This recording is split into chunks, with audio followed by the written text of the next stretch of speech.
Man, it is the time for taking press conferences and Tiger Talk clips and any other piece of audio you can find, Zach, and breaking it down like it's the JFK Zapruder film. What happened? What could have happened? What should have happened? What did he really mean? It's a brand new Village Vice. See Zach Blackerby.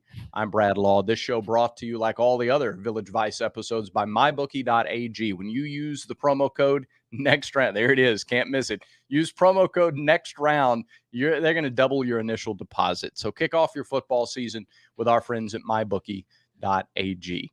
And that kind of ties in loosely to what Payton Thorne had to say. Payton appears on the next round every week. And what an interesting time for him to appear on the show this week. Yeah, I mean, when you do these deals going into it, you got to hope that it's going to become news, and that's certainly what happened. But, obviously, props to him for doing that. I have seen folks that have struggled in a game, and then, they don't follow through with their commitments as far as, appearances and stuff. So props to Payton for doing that. And, I'm sure he'd be the first to tell you, like, he didn't play well. That's what he said in the appearance there, but said all the right things. The thing that I thought was most interesting, Bradford. Mm-hmm. Is your name Bradford? Bradford yes. Law. I think it was Ryan Brown of the next round that asked him about hey, your coach said that you're going to condense the playbook because it's too much, which I didn't really think about how severe that was until Ryan asked that question. I'm like, dang, that's a major slap in the face. Yeah. And the way Payton answered it was, that's what he said, and that's the plan. That's what we're going to do. And, like you could tell that he did not like that was part of all of this, but it is. And that's where we're at. Right. And the coaches can't be concerned with one player just not liking that it is how it has to be. I mean, there's a way to not make it that way, and that's execute the offense. And then you don't have really change. You just go do it. But I don't think that it was all about – I don't think that the coach making that comment was about Payton exclusively. I mean, I said since Sunday, I don't think that it's exclusively a Payton issue. I mean, if they're asking the line to hold too many – of course, as we've talked about the last couple of days, I've kind of shied off the line criticism a little bit. You ask to hold for a certain amount of time, and after that, you expect the ball to get out. But like if a running back misses a protection – well, maybe you asked him to do too much there. Maybe that was too complicated. Maybe a particular route was too complicated. I didn't necessarily take it as only because of the quarterback, but yeah, that's a part of it. He's running it. So whether he likes it or not, you have to put in the game plan, however extensive or simple, that you think is going to get the job done. Yeah, it's just that this offense is filled with upperclassmen. And that's what's so frustrating about this. I mean, Payton Thorne's played a ton of college football. Keandre Lambert-Smith has played a ton of college football. And apparently he ran the wrong route on one of the picks. Who knows? Rivaldo Fairweather, similar situation. He's had a tough start to the season. Jarquez Hunter, didn't have a good day. He's played a lot of college football. I mean, it's filled with all these upperclassmen. Same with the offensive line. Yeah. And it's just people not doing the right thing. It's a little concerning. And it's not just one position, like you say. And so it's like, okay, at some point, is everybody just not executing? Or is it not being taught correctly or well or efficiently? Like those questions do have to be asked, Brad. Yeah. So I heard Kyle on Locked on Auburn today. I thought it was a really good discussion, but he made the point, and I think I agree with it. I tried to think critically about this. I don't know that it matters so much that a guy is a senior or a junior or has played X number of years of football if it's the first year in a specific scheme. There are some things that are similar from last year, not for KLS. There are things that are similar for Payton and Jarquez and Rivaldo for sure. Mm-hmm. But it is still the first year in this offensive system. And so if it's not all completely in and executed in week 2, that's not as alarming as if it's week 9. Now you can't make, but there are some change something before you get to week 9. But sure, yeah. But there are things though that I think are just innate when you talk about quarterbacks. Like, can you throw with anticipation? Can you bounce back? Can you handle adversity? If you see a guy open, can you throw the football to him? Yep. And like I think those all that's issues fair. Saturday. I don't care what system you are. You've been taught that as a quarterback your entire career. Yeah. Going back to middle school, and it's like that. The play is to get that guy open, and he's about to break open. Get him the football. Yeah. And that didn't happen. That didn't happen on Saturday over and over and over again. And there's been a lot of discussion about 15 plays. All right. So let's kind of break this down a little bit. If 2 plays are an issue where Payton doesn't get rid of the ball early enough, where if he just passes, if he lets go earlier, then a guy makes a big play and things are different, you probably win the game. Or at least get it to overtime, and you like your chances there the way the defense was playing in the second half. So, but look, Auburn ran 57 plays in the game. 55 of them did not score touchdowns. 55 others were designed to score touchdowns and did not. So we're not talking about 40 of those. We're talking about the other 15. And not all 15 were quarterback issues. They were just 15 plays that, if executed differently, may change the complexion of the game. Do we know they weren't quarterback related? Well, I mean, how do we know that? Because he said those were the 15 plays that he identified and went through with the team.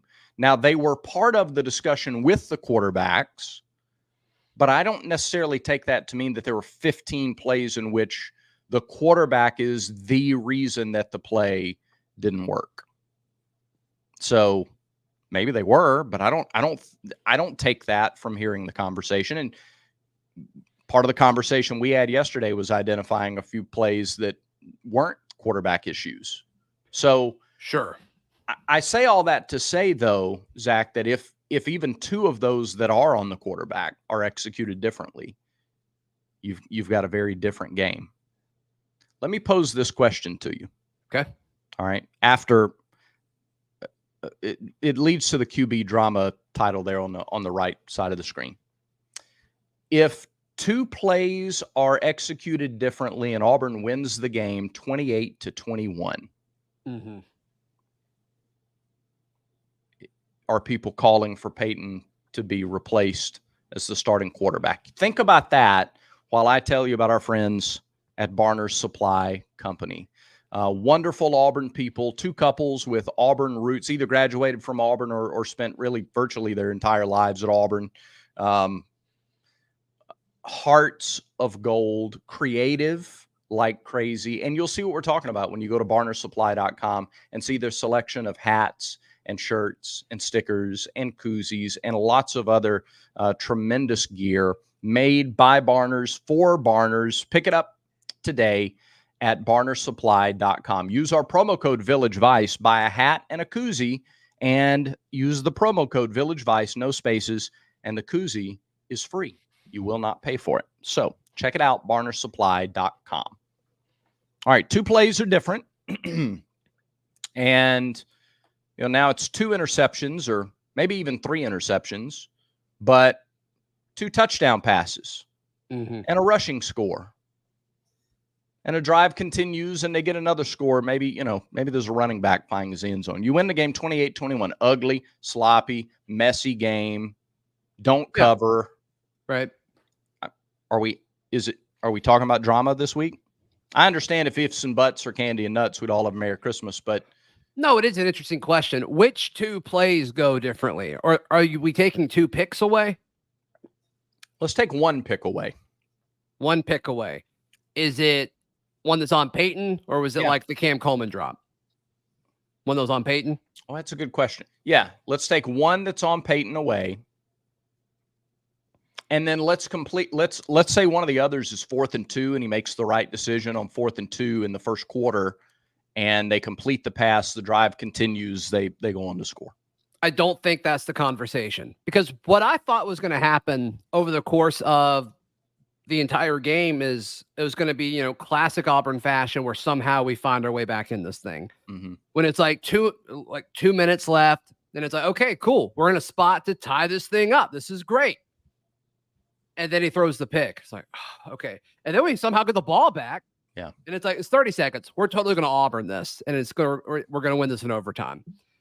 And then, he throws another pick. So like if one of those are the ones we're taking away, which if it's the first one, they both probably get taken away just from a time standpoint, and it's replaced with a winning drive, then sure. Yeah.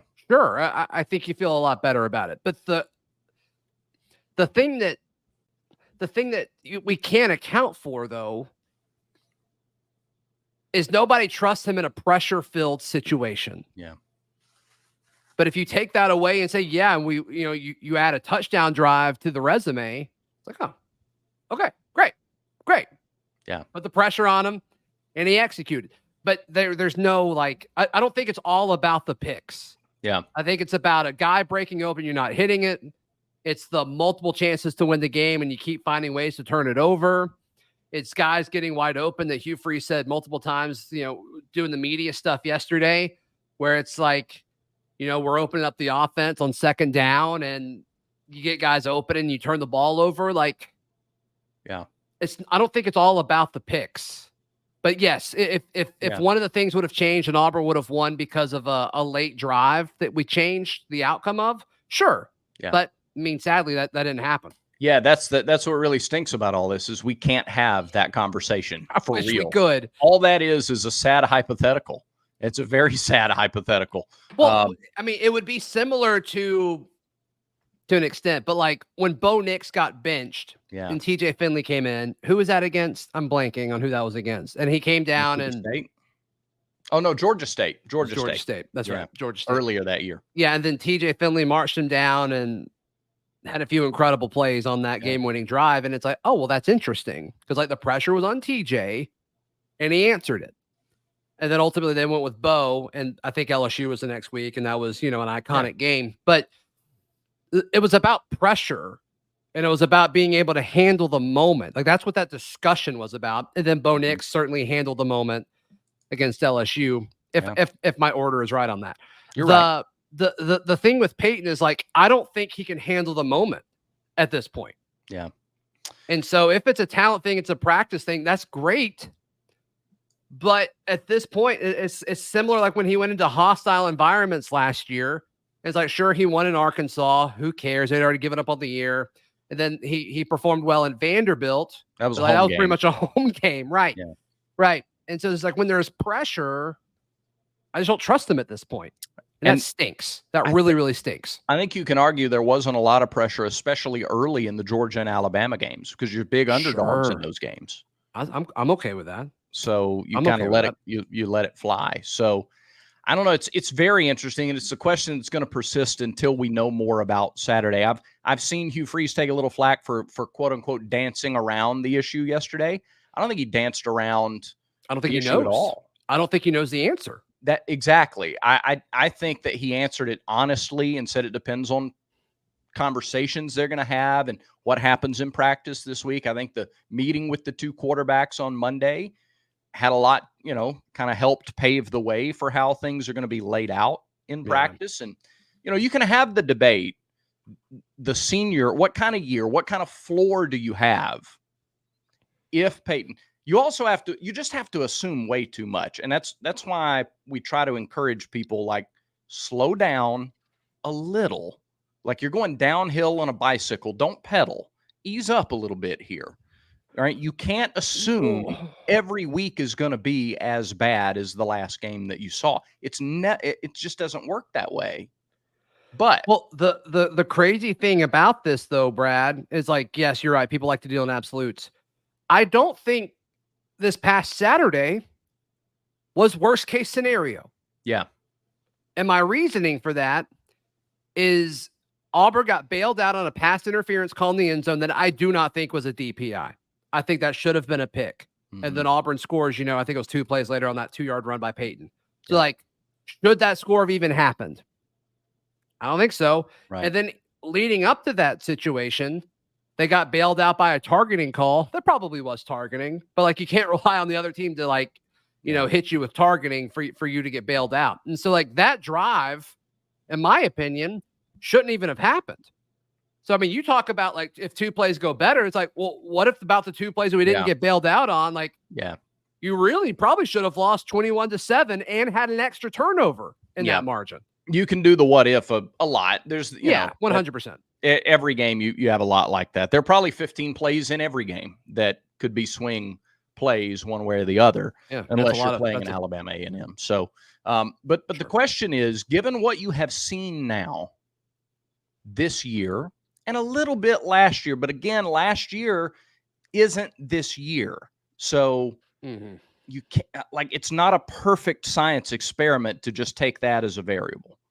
But given what you've seen of Payton Thorne, what's the floor and what's the ceiling? And given what you've seen of Hank Brown, which is literally nothing in a game that matters, what's the floor and what's the ceiling? If all you have to go on is a bowl game and a blowout, you have nothing.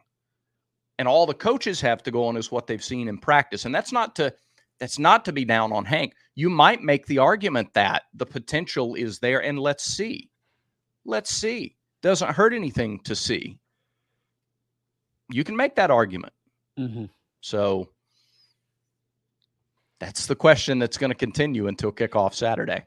That's a big one. And it's going to continue into Arkansas too. Regardless of what happens Saturday, it's going to continue into Arkansas. So we'll have you every step of the way for sure. Okay. Got to tell you about our friends at Rhoback.com, RHOBACK.com. They make the most comfortable attire possible, whether you're hitting the golf course or you want to kind of, revamp your closet when it comes to, your work wardrobe. They've got it all covered at Rhoback.com. They've got the most comfortable hoodies. They've got the most comfortable and great looking collared shirts, as well as hats and pants and shorts. They've got you covered from head to toe, literally, over at Rhoback.com. But we don't want you to pay full price. Don't do that. Use promo code VICE20 for 20% off your order. Rhoback.com. Use promo code VICE20. You will not be Venmoing us asking for your money back when you go to Rhoback.com. Yeah. Do we want to play that? It's a minute. And like most people have seen it already. What are your thoughts? Do we want to play it or no? I don't know. Yeah, let's play it. All right. So Payton Thorne hopped on the next round. We already alluded to that, but I mean, one of the best liners from an interview this season so far. Let's here's Payton Thorne in the next round. You've grown up in this. You're a smart enough guy to know that you don't play quarterback at a place like Auburn in an SEC school and don't get some criticism for it. How do you deal with that? How do you drown it out? I mean, what do you do with that? Yeah, obviously everyone says that, you just don't listen to it and all that. And sometimes that's easier said than done because in today's world, they come at you in all different angles. You hear it verbally. That's probably the least one. But, just walking down the street, you hear it sometimes. And then obviously the social media they hit you on Venmo, all types of stuff. So, you just have to block it out. You have to go back to where your foundation is in your life. And for me, that's, my faith and my family. And so, just doing that, but also just keep the focus on what's next. There's not, like I said, there's nothing we can do about Saturday, but I can handle today. They're coming after your Venmo, Payton? Explain that one to me. I've never heard that. Like they send you cash? No. They're definitely not sending cash. Okay. It's funny when they lose money, they want the money back, but when they win money on a parlay, no one's ever sending any money. So I see now. Yeah. What a dumb question by me. I understand now. Okay. I think it's hilarious. I just can't imagine the gall of like requesting money from an athlete because he played poorly. It's just hilarious to me. Oh, I can. Of course you have. Now look, it's not everybody. It's not even a large percentage. And it's funny because it is like a fringe thing. All right. Yeah. Not everybody is sending that. Not everybody is hitting him up like drunk Venmo requesting. Drunk, angry Venmo requests, DAVRs at the end of games like that. Notice, though, it's not like, look, he can handle it. He's been a quarterback for a long time. He understands criticism is going to come with it. I appreciate that. Like I I don't think it's that he doesn't get what this is. Mm-hmm. And that came through in the interview as much as anything. It's not a lack of caring. It's not a lack of understanding. It's not like he gets it. You just need him to go out and, if he's running the offense, whether it's a simplified offense or a bigger package of plays, just got to execute it better. Now, can you make those changes in your last 10 regular season games as a college quarterback? If you've had the same issues that have been there throughout, can you address them effectively? Can you trust the offense? Can you not try to make more happen than what a play is designed to do? Yeah. That's the question. It's the, $64,000 question at this point. Yeah, I don't. My gut says no. Yeah. My gut says no. And to me, I think at this point of the season, it makes sense to go with the higher ceiling and to go with a guy who will be on the roster in 2025, which seems like has been the goal internally for you to make a playoff spot in 2025. So to me, if it's close, Bradford, if it's close, you go with the younger guy. Let me ask this question. This is not me saying that he can't. So this is just critical thinking. We like critical thinking on this show. Ooh, okay. What is it that you have seen from Hank that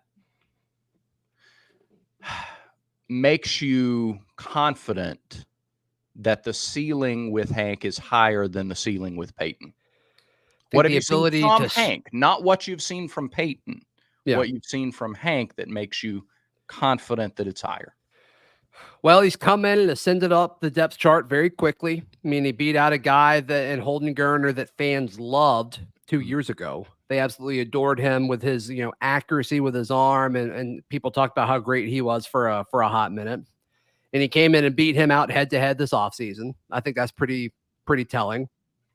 I also think, and Freeze has said this, but his placement and his ability to stretch the field is the best of the quarterbacks.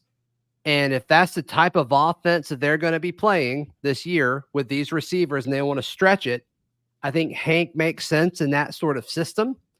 And then I also think the biggest argument against Payton is his ability to feel pressure and just kind of back off and play timid.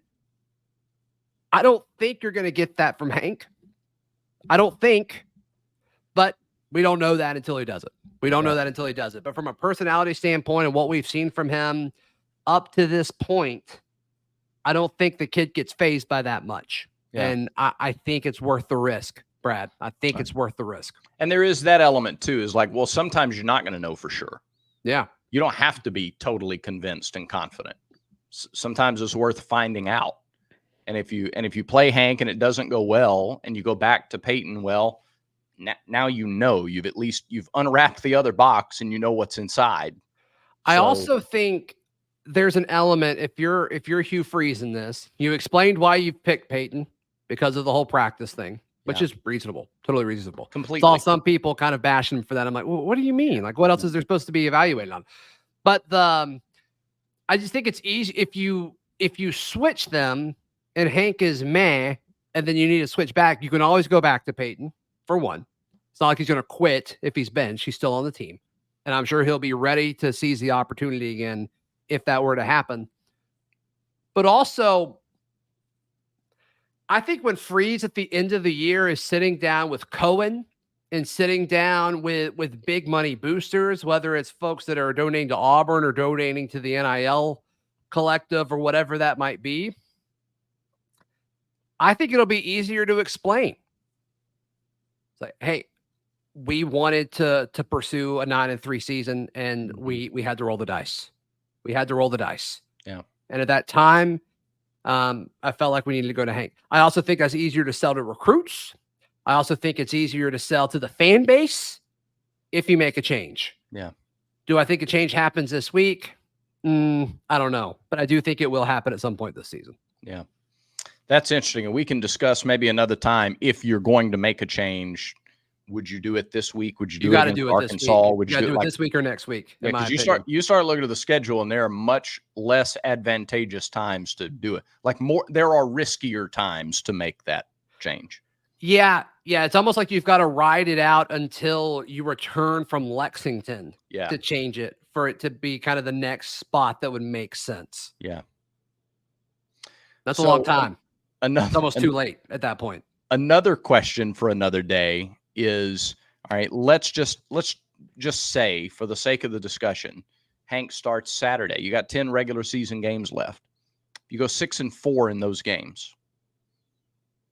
Is he like, do you feel like he's entrenched as the starter in 2025?